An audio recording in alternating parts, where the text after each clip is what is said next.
Plastic production keeps growing globally at a rapid pace, and the majority of it becomes waste that ends up in landfills or in the environment. A new study has put together 40 years of data looking at the amount of plastic particles in our oceans.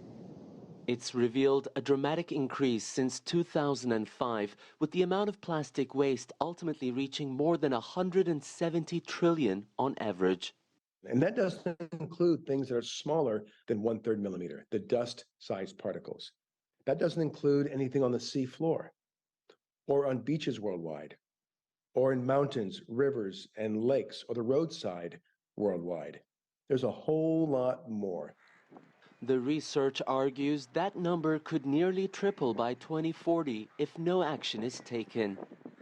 It's a worrying trend that's been monitored closely by the United Nations environmental agencies in recent years. Plastic pollution has grown into an epidemic of its own. In fact, it's a rather new acquaintance. My grandparents did not grow up with plastics around them. My parents had to become grown-ups before plastic became commonplace. But in my life, it's been all over, everywhere. The latest research comes at a time when the UN member states are scheduled to meet this spring to develop a legally binding instrument on plastic pollution. Experts argue this could be an opportunity to finally hold manufacturers accountable.